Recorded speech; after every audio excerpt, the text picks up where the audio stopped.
We'll call the April 28th, 2025 Committee of Council meeting to order.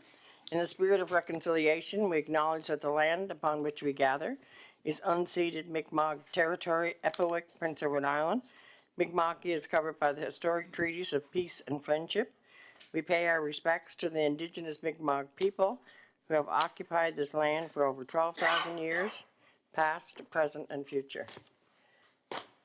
Just before we start tonight, there's a couple of things before we get to the agenda.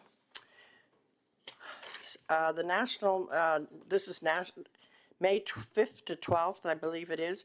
Yes, 5th to 11th, 2025 is National Mental Health Week, and they've asked us to do a proclamation. Seems rather timely in light of the news this weekend in Vancouver. I think it's well worth doing this proclamation, so I'm just going to take a few minutes to do this. CMHC National Mental Health Week is a public awareness campaign held across Canada to educate people on the benefits of good mental health and to support recovery from mental illness. This year's campaign is May 5th to 11th, and the theme is Unmasking Mental Health. Whereas CMHC will encourage people during the week to look beyond the surface and see the whole person. By embracing honesty and vulnerability, we open the door to deeper connections and the mental health benefits that come with it. Open and honest dialogue benefits us all. Whereas CMHA actively supports and encourages good mental health, we all benefit from celebrating, promoting, and acknowledging the role that good mental health plays in living a full and meaningful life. Now therefore it be resolved that the town of Three Rivers proclaims this week, the week of May 5th to 11th, 2025, as CMHA National Mental Health Week. I ask all residents of Three Rivers to join me in encouraging open conversations about mental health to help break down barriers and challenge the stigma around mental health and mental illness. Okay, so I'd like to proclaim May 5th to 11th as that week.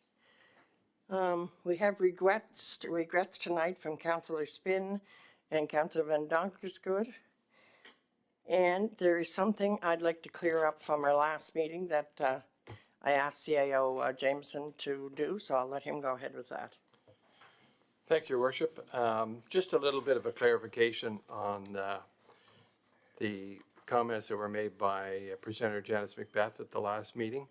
So at the April 14th regular council meeting, she talked about her access to information request and the cost estimate that she received from the town for completing her request. In the presentation, she stated that, and this is a quote, "My request was for 4 definitions," unquote. The statement significantly understates the actual access to information request.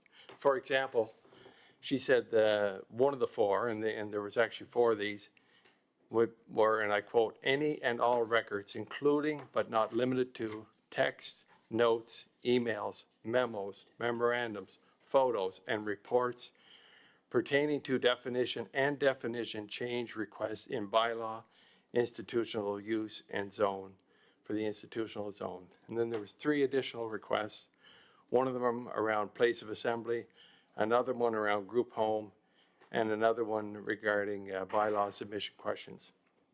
So the actual request was a lot more significant than what was presented at the council meeting. And the reason we provided a bill for $400 or an estimate for $400 for legal advice was due to the extensive scope of the requests, and one of them actually went back to 2019. It was later amended. We wanted to get clarification from legal on who we had to check for texts, emails, and the like, and what priorities, how far back we wanted to go, and the cost of that advice was $400. And then we did our best to estimate the staff time required to respond to these requests, and we come up with $800, which was very reasonable given the coordination of staff time, multiple timelines, and this was a Category 3 request in Schedule A of the fees bylaw. In addition, and Ms. McBeth did mention this, town staff responded to an extensive list of questions. There were 20 questions provided to us, and that requires several hours of staff time to complete, and we actually waived any fee associated with that request. There was also a comment that the town should not have access to information bylaw, that we would fall under the provincial program. Even if we fell under the provincial program, we would still have to do the request, and we would still have to have an information officer and staff here to do the request. So just wanted to clarify that, Your Worship. Yes, thank you. I just wanted you to clarify that it wasn't just four items, four definitions that were requested. Okay, so I'll call for an approval of the agenda. The motion is that the agenda be approved as presented. Moved by Councillor McFarland, second by Deputy Mayor Jenkins. Any comments or additions to the agenda? I will mention that we do have two meetings tonight. We have a committee of council meeting, and directly afterwards we have a special council meeting with basically one item on the agenda that needs to be that needs our attention. Okay, all in favor of the agenda? Aye. Okay, motion carried. Okay, now I will ask if there's any disclosure of conflict of interest of any items on tonight's agendas. This agenda, sorry. Okay, seeing none, we'll move on to the adoption of the March 24th, 2025 COC minutes. The motion is that the minutes of the March 24th, 2025 Committee of Council meeting be adopted as written. I'd need a mover and a seconder for that. Moved by Councillor Van Dyke, second by, by Councillor McLean. Any comments on those minutes? Okay. All in favor of adopting those minutes? Aye. Okay. Motion carried. Next we have presentations or delegations. We don't have anybody scheduled tonight on our list, so we'll move to reports. Georgetown Fire Department, we don't have anybody here? Okay, that's in your package on page 6. If you have any questions, you can if councilors have any questions, they can direct them to Joan, and she can send out Joan or John, and they can get some answers for you. 6.2 is Three Rivers Minor Ball, and it says written on page 7. I don't think we have anybody here either, do we? Oh. And we have the library semi-annual report is 6.3, and we do have somebody here to present that.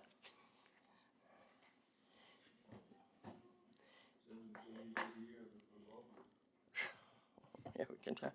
I think that's on there. Perfect. Thank you. Thank you for having us here this evening. Chandra and Anders both send their regrets, weren't able to make it tonight, but so you're stuck with me. My name is Alicia McDonald. For those of you who I haven't met yet, I'm the regional librarian for Eastern PEI, and I'm based out of the Montague Library, but manage the 8 on this end of the island. As part of a larger initiative for all of the libraries, all of the regional librarians are going out to all of our municipalities and making a presentation. Most places aren't as thorough and welcoming as Three Rivers are at times. This is the only one of my branches or one of my municipalities that we're invited into twice a year to come in and give a report. And so you're getting kind of the advanced version that everyone else is getting as well. And this is just to contextualize the partnerships between library branches, the municipalities, other partners, and just kind of give a general overview of the library service and how it operates. Not necessarily anything new, but I've been asked to deliver the presentation to everyone and didn't want to leave anyone out. I wanted to make sure you're all given the same information. All of the statistics in the presentation are the from our annual report. Because we normally do the biannual report with the statistics, I did include those as well in the written version. So that breaks it down into the format that you normally get. And that's why they will not match what's on the screen, because the ones from the screen are January 1st to December 30th, and these are October 1st of 2024 to the end of March, with a few extra things thrown in. This is also the first time I've had to present this report, so I appreciate any patience as I go through it here, but I'm hoping not to take very much of your time.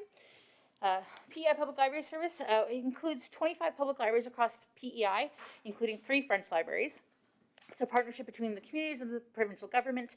Our headquarters are located in Morel, and we have a collection of library materials that's shared among the 25 libraries with one card for all libraries. So anyone that has a library card at any of our libraries can go into any other branch and borrow anything as if it was their own library. And we can also send items to any other library as well for anyone. The PEI government provides the library staff, including hiring, wages, benefits, the training, supervision, and management, books and other collections, the equipment like the computers, internet connection, and online services and collections. So library staff are all provincial employees, and all the collections and computers are provided and owned by the Public Library Service, and we have to go through ITSS for our computer-related stuff there. So I think we've talked before about some of the difficulties that can come when you have to go through the multiple layers and whatnot, but that's kind of how we're governed that way. Books galore. Libraries, obviously, lots of books. We've got, our traditional library collection. We have children's, teens, adults, even babies can enjoy our board books. We have everything from picture books to large print, graphic novels. We've got nonfiction and fiction, DVDs as well as movies, TV shows, nonfiction items like documentaries and learning courses. We've always had French items, but with the growing diversity in PEI, we're trying to provide multilingual resources as well, with Arabic, Chinese, Farsi, Spanish, and some others. And I know that there's been a recent push to source some Ukrainian materials, and that is an ongoing process. In addition to books, so much more. We have STEAM kits, so science, technology, engineering, arts, and mathematics. They tend to be marketed towards kids, but no judgment, anyone of any age can come in and borrow any of the STEAM kits if you're interested and want to kind of see what it is. We have toolkits, gardening tools, bike repair kits. We are continuously adding materials to the collection and offering new items for the public to borrow. And in 2024, 2 of the resources that were added were pickleball sets and Yoto players. So Yoto players are the digital box that's located there. It's a screen-free audio resource for kids, and you get little cards that you can pop in. It reads them a story, and it's a way to kind of give them that audiobook experience without having an iPad or a phone or anything like that attached. So they've been very popular, and it's been great to see the kids excited about them.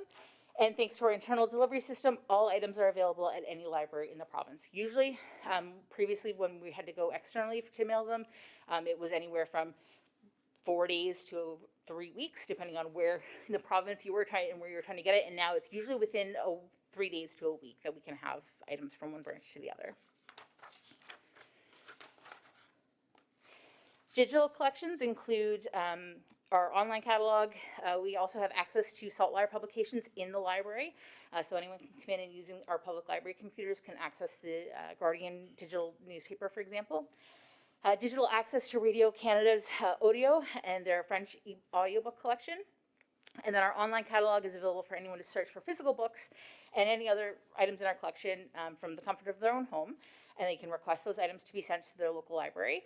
And then ebooks and audiobooks through Libby means reading and listening materials available 24/7 with a computer, smartphone, e-reader, or tablet. And we also have e-readers available to borrow for those people that are going on vacation, don't necessarily want to invest in an e-reader, but want to be able to borrow one to take with them to test it out. We have those as well. We also have technology services, accessibility services, and outreach services that we make available through the library. So technology, each public library has public access computers, printers, scanners, and Wi-Fi. Our accessibility services for folks with print disabilities include our CELA collection through the National CELA Library, including talking books and the Daisy players that are available, including having staff available to help people troubleshoot those items and also downloading, loading their players for them when they come in. And outreach services, we have our community care facility book delivery service where we, community care facilities are able to sign up for book deliveries, and we bring them in I think it's every 6 to 8 weeks, and we'll bring in a collection of large print items for them to be able to borrow, for the residents to use, and then we'll come back in another 6 to 8 weeks and swap them out for new things. We also have the early learning and child care center delivery service, which is the same thing, but for the local daycares and early year centers. And we offer home library services and music and memory items as well for those in need of those. Public library events. It was another very busy year of library programs for all ages, ranging from preschool story times, STEM programs for kids, seniors cafes, information sessions, crafting groups, book clubs, and more. Province-wide, there was more than 4,000 library programs offered and attended by more than 45,000 people. And we partner with a wide array of community groups, organizations, nonprofits, and government departments to offer programs and resources. And there's a few shown there, but we have far too many to list. Of course, if I can find my notes, I did list some of the more local ones. In Montague, for example, we offered a card making station for Santas with seniors. We had the Alzheimer's Society in, and as well as going out and doing a presentation for their support group. We've hosted the CNIB for meetings and information sessions, regular board game night with Peers Alliance. Montague Consolidated A+ students make bi-weekly visits. And a disability tracks credit navigation session was offered by Independent Living Nova Scotia. And we're also running the tax returns to the CVITP program with over 320 returns filed this year as of mid-April at just the Montague and Georgetown branches. That doesn't include any of the rest of them in the area or the province. And then we also have, more specifically local to Montague, we have started a new chess club at the library. We had 3 high school students who had approached us and were asking if they could offer one. And it's proven to be an intergenerational success. Each week we have folks from ages 8 to 80 or older coming in and setting up and learning to play chess and just sitting and talking and chatting with each other. It's one of the best parts of the week, is just seeing this wide range of people sitting and enjoying. And the students also get to earn community service bursary hours through that as well. We've also partnered with a local volunteer who was interested in hosting a death cafe. And a death cafe is an opportunity for folks to gather to discuss the concept of death, the idea of making the most of life in general. It's not a grief support group or anything like that. It's just there's cake and tea and coffee served as kind of to, keep it cozy and nice, but also just recognizing the fact that death is a reality. And it gives people a place to come in and chat about something that it's not something you usually strike up a conversation over at the coffee shop, for example. And then between the months of January and April, we proctored 12 exams for local post-secondary students. It enabled them to continue living and working in the community while furthering their education. And then the Friends of the Montague Rotary Library Group has been approved for a summer student position again. And so we're looking forward to offering another summer full of free programs for kids of all ages. So that just touches a very quick overview of some of the things that we've been up to there. Oh, and then Friends of the Library. My papers are out of order, go figure. So any of the libraries that have a Friends of the Library group, they're community volunteers that provide advocacy support for the library. They are responsible for doing any fundraising, that kind of thing, for programming of special equipment or other items. And then if a Friends group is a registered nonprofit, they can apply for that summer student position with the support and agreement of library staff. So if we didn't have a Friends of the Library group, we wouldn't be able to apply for that funding to get the summer student. And communities provide, so with a few exceptions, obviously Georgetown is in the public school, so that's a special one-off scenario kind of thing. But then the communities are responsible for the space, the furnishings, shelving, heat, lights, and phone, cleaning and maintenance, and snow removal and lawn cutting, which we very much appreciate. We are very good at shelving books, not so much a fan of the shoveling the snow, less so, not necessarily in our wheelhouse, so to speak. And then by the numbers province-wide.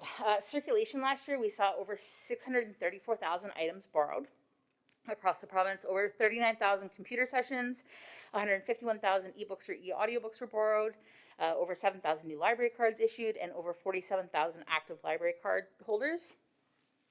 The outreach numbers are there, so the total number of items borrowed through those outreach services was over almost 15,000 items, and so it's only 2% of total circulation. It allows for people who might not be able to get library books normally to have access to those.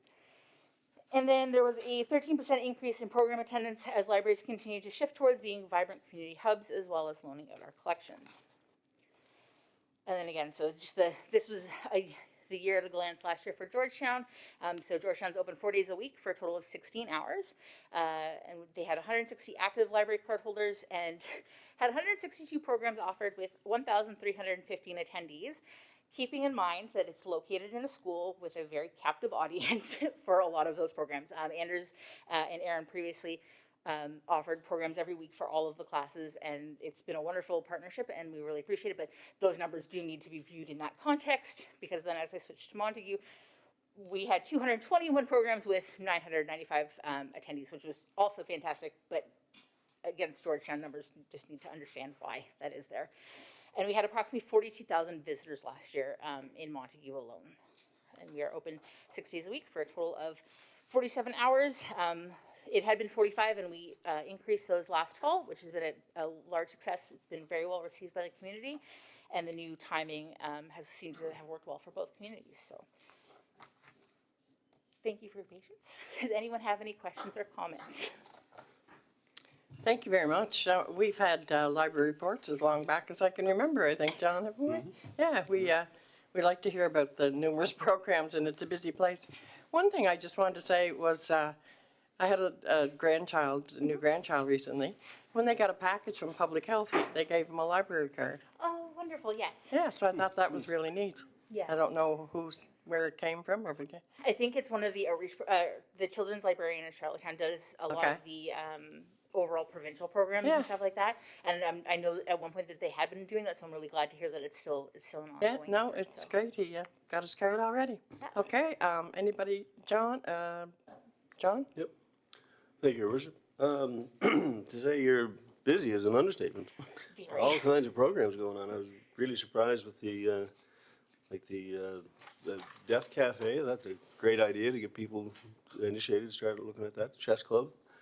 Do you take periodicals and magazines that from public that if they want to donate them to the Periodicals and magazines, depending on the For general books? rule for books, yes. Yes. So we have donation guidelines for periodicals and magazines. I believe the longest that we tend to keep them is 2 years, because beyond that, then they tend not to be either it's relatively old news or it's not.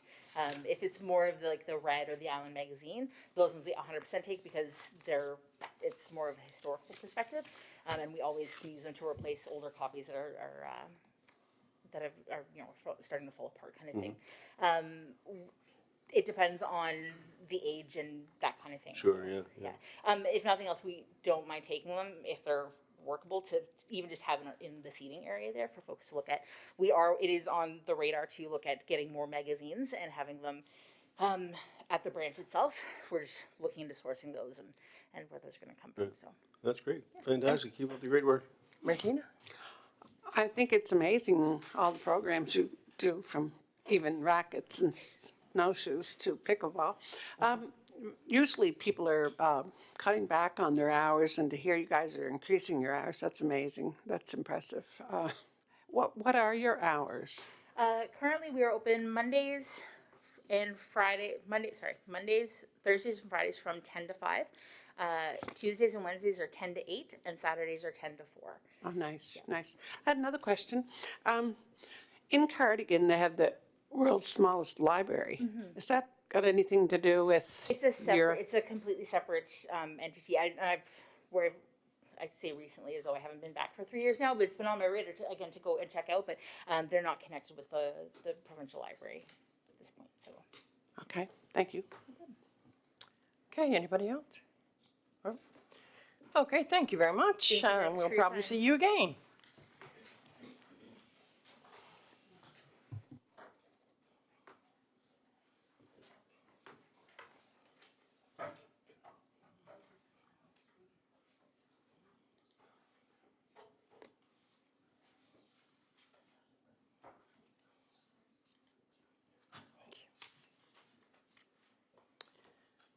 Okay, we'll move on to number 7, which is request for decisions. The first one is 7.1, request for decision 25-06, financing for the Brudenell extension. Danielle isn't able to be with us tonight, so I'll pass this over to our CAO. Thank you, Your Worship. We had gone through this before, but we didn't bring it forward in the April meeting, so we're re-offering this request for decision. And just a bit of background, at the March 10th, 2025 meeting, Council made a motion for the Brudenell Sewer and Water Extension Phase 2 be funded by $1.6 million from HAF funding and $868,824.99 from CCBF 12.5.6. The other funding stream for the total project was through ISIP. ISIP has rules that a project that is funded through this program cannot be stacked with another funding source. To meet the rules of the ISIP program, the town will need to finance the amount of $947,402 for short-term And once the second allocation of half funding is received, we'll pay off this debt. So the request is for staff to request financing options from Scotiabank for short-term financing for the amount of $947,402. Mover, okay, seconder? Second? Oh, We're just moving it ahead. oh, I'm sorry, yeah, COC, sorry, my mistake. Okay, we'll move it ahead? Okay, so just when, all that funding comes in, that project is totally, financed? Yeah. Yeah. Okay, good, Be- great. We were waiting for, make sure that, there was the final bills were in and all that kind of stuff, so. Yep. They're all in, and, we're clear on the funding and how we're gonna pay for it. Well, that's great. Okay, John? Okay. Just for clarity, the length of time we anticipate before the next HAF funding is be available would be Very soon. within 6 months. Oh, Less before than that, that, yeah. before that. This would be very short-term funding. Very good. Yep. Thank you. Okay, 7.2, request for decision, 25-10, Three Rivers Sportsplex washroom upgrades. I think that's, Dorothy, would you like to go ahead with that? The Three Rivers Sportsplex Board of Management is concentrating on numerous upgrades to the facility. One of the many upgrades planned for this year is the upstairs washrooms. They will receive a major upgrade, including the hallway flooring leading to the washrooms and the warming room. The project will see the washrooms demolished and replaced with materials that are easily maintained, accessible, and considering energy savings, like the introduction of sensor LED lighting, exhaust fans for better air control, and touchless equipment where possible. The upgrades will enhance the facility and provide for a more hygienic, energy-conscious environment and improved accessibility for users. A quote for complete start-to-finish construction was received from Mr. Plummer in the amount of $59,950 plus HST. The work is expected to occur during the months when the rink is closed and to be completed before opening in late September. The request is that Mr. Plummer be awarded the washroom upgrades project for the Three Rivers Sportsplex in the amount of $59,950 plus HST for a total of $68,942.50. Go ahead, Councilor Brown. Yeah, it says accessible, that's wheelchair accessible, I assume.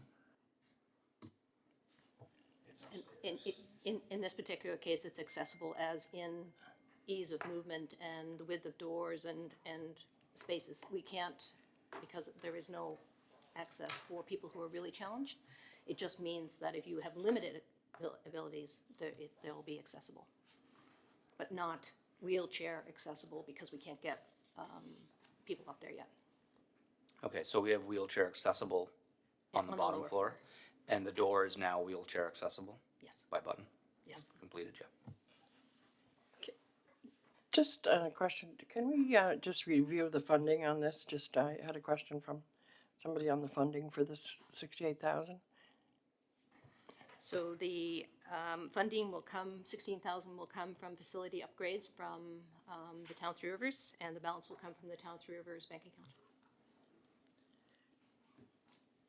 Okay, so nothing is coming from the, No, I think the remainder is coming from Three Rivers Sportsplex. What did I say? Three Rivers Town bank No, account. sorry, the Three Rivers Sportsplex, yeah. So Sportsplex. 16,000 from Three Rivers facility upgrades, yep, and then the balance will come from the Three Rivers Sportsplex. Sportsplex, thank you. Yeah, no, somebody just asked me to clarify that. Yeah. Okay, we'll move that ahead. Okay. And next we have 7.3, which is decision 25-11 for 2 hybrid trucks. I'll let John. Oh, Dorothy, okay. Thank you, Your Worship. Since 2018, the Three Rivers Public Works staff has grown significantly along with the infrastructure they manage. To ensure reliable service across the area, there is a need to expand the fleet by 2 vehicles. One vehicle will support the utility department, which oversees water and sewer infrastructure in Georgetown, Montague, and Brudenell. The other vehicle will address the seasonal needs for the Public Works Department. With a focus on reducing our carbon footprint, the Council has approved the addition of 2 hybrid trucks in the 2025-26 capital budget. A request for quotes was sent out, and the following response was received. From Fair Isle Ford Montague, $76,854.21 plus HST per truck, which includes an extended 5-year warranty. The trucks need to be ordered. It is anticipated it could result in a 3-month wait. So the request is to purchase 2 hybrid trucks from Perel Ford in Montague. Thanks, Dorothy. Excuse me, I just need to step back from this. I'll let Deputy Mayor take this over further. I didn't realize that at the first, sorry. Yeah, these are 2 trucks we had at budget time approved. I guess if you have any questions. Sorry, guys. Yeah, so just if there's any questions about it, but these are 2 trucks we had previously talked about at budget. How many trucks altogether does that give Town of Three Rivers How many we own altogether? altogether? Including, what I would call personal work trucks. Personal work trucks? Well, Sewer and Water has a new work truck. Yeah. So how many altogether? That doesn't, like, that truck is outfitted for sewer and water. It doesn't get used for maintenance, for grass. I'll defer to Yeah. Dorothy, but I don't believe so. Yeah. We bought the GMC for sewer and water, we're purchasing the metal for sewer and water. And I'm not 100% sure how many maintenance owned, but Dorothy could probably answer that. We have a total of 8 trucks, 8 trucks. which serves us well in the off-season, but it's the summer season that comes up where we have a ball field crew who now needs a Yes. truck, and so our trucks get divided. Thank you. Yeah, so one of these is gonna be for water and sewer, correct? And one is gonna be for the town itself? Yeah. Anytime we're tendering vehicles like this, brand new, passenger vehicles, I think I mentioned before, I'd like to see winter tires included in the price on separate rims so that our staff can swap them over instead of sending them out to get tires, to order tires. I think when we're tendering, we're gonna find the best bang for our buck. You start running the tires for 2 vehicles, 8 tires, 8 rims, you'll soon run into, probably, $5,000-6,000 for 2 vehicles. So I think moving forward, we really gotta make sure that that's written in these tenders as an accessory that has to be included. I also see there's no backup alarm on this tender. I assume all our town vehicles have backup alarms on them for safety. Yeah, that should also be written right in the spec as well.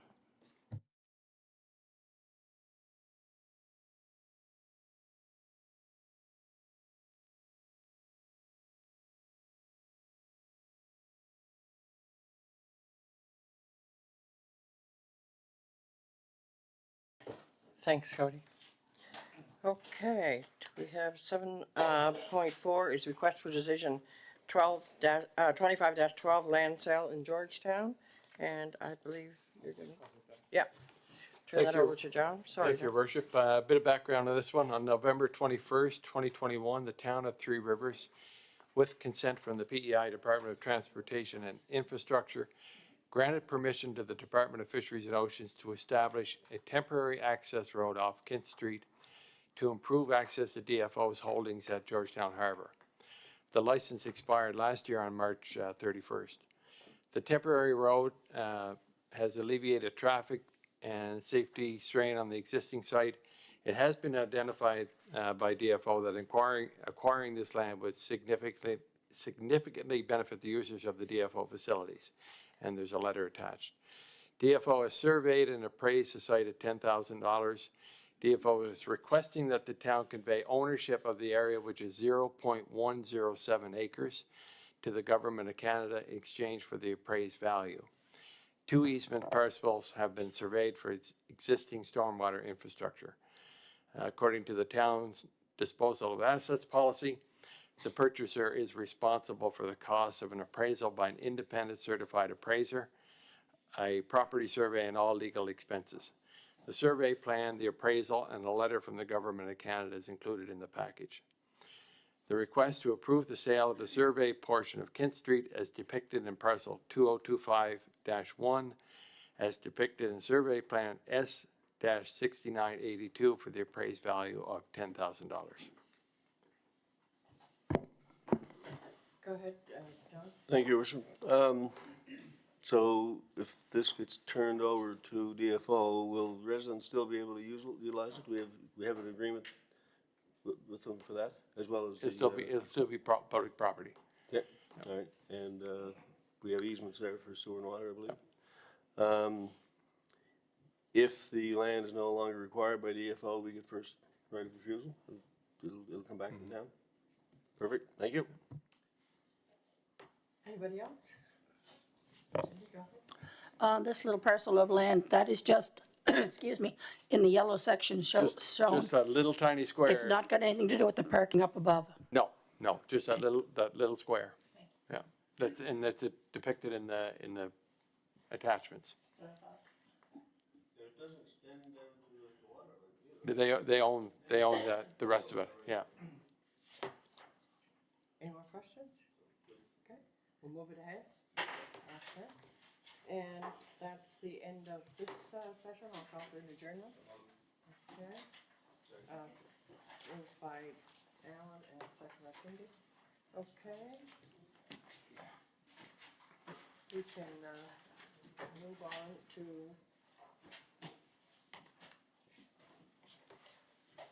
our second meeting.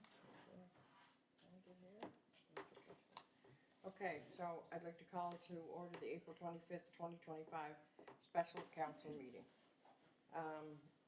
We already did a land acknowledgement, so we'll go to approval of the agenda, and the motion is that the agenda be approved as written. Okay, moved by John, second by Martina. Disclosure of conflict on this. Anybody in disclosure of conflict on item 5.1? And we had no requests for anybody to speak, okay? So we have, request for decision from Committee of Council 5.1, request for decision 25-06, financing Greenbelt Extension project. So we've just, heard John, the COC request for it that we moved ahead, so. So, Your Honor, we did reach out to Scotiabank, and their recommendation to us is that because this is such a short-term loan that we temporarily or increase our line of credit, which is $500,000 right now, and make it up to $1 million. This will be a short-term loan and will be paid once the second allocation of half is funded. The interest rate for the line of credit is prime minus 0.25%, with interest payable monthly. And the resolution would be it resolved that the town of Three Rivers Town Council authorizes an increase to its existing line of credit through Scotiabank for $500,000, which will bring the available credit to $1 million. This will be a short-term loan and will be paid in full once the second allocation of half funding is received. The interest rate for the line of credit is prime minus 0.25% per annum, with interest payable monthly. This amount will not exceed the town of Three Rivers debt limits as defined in the general borrowing bylaw. Okay. Okay. Okay, moved by, John and second by Cindy. Discussion on the motion? No? Okay. Temporary needed, Yeah, it's just a temporary, it's just needed temporarily.